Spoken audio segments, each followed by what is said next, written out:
Emotions and feelings are two different things.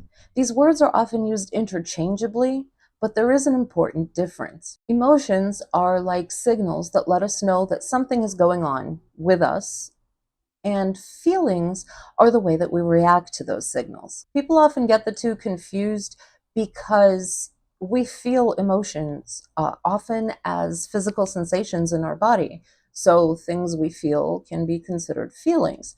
But again, they're not quite the same thing. Think about a dashboard of a car. If you've ever seen one, there's a whole bunch of indicator lights, and while you're driving along, every once in a while, one of those lights may come on. And that light, that signal, isn't good or bad. Same way your emotions, they're not good or bad. It's just there letting you know that something is happening that isn't completely normal. And your feelings, again, are going to be how you react to that signal. So, say for example, the check engine light comes on. You might react calmly. Just think to yourself, gee, I'd better get my engine checked, and not worry about it too much until you actually schedule an appointment and get to the mechanic.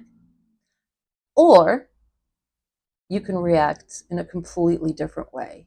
You can have all sorts of feelings as you start thinking about, do you know a good mechanic? Are you going to be able to afford to pay the bill?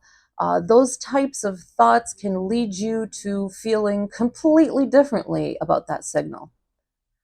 Or if you have an avoidant personality, you may simply notice the light and think, oh, I don't want to deal with it. Put a little piece of black tape over there so you don't have to look at that light flashing at you, and go on your merry way, which isn't the healthiest way to deal with it, and you'll probably have problems later on.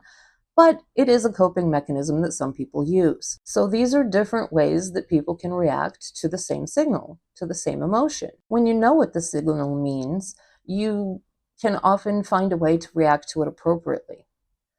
But unlike a car, we don't come with a user's manual.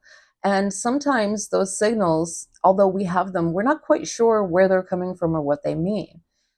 This is where hypnotherapy can help. Unlike traditional therapy, you don't have to spend dozens of sessions talking it out and trying to figure out, where your feelings are coming from or how to deal with them. A skilled hypnotherapist can help you locate the triggers that are causing these feelings, and if they're unwanted, diffuse them, sometimes in as little as one session.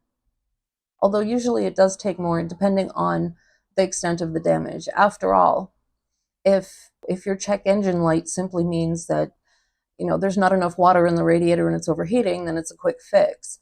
But if the entire engine needs to be rebuilt, well, then clearly that would take longer.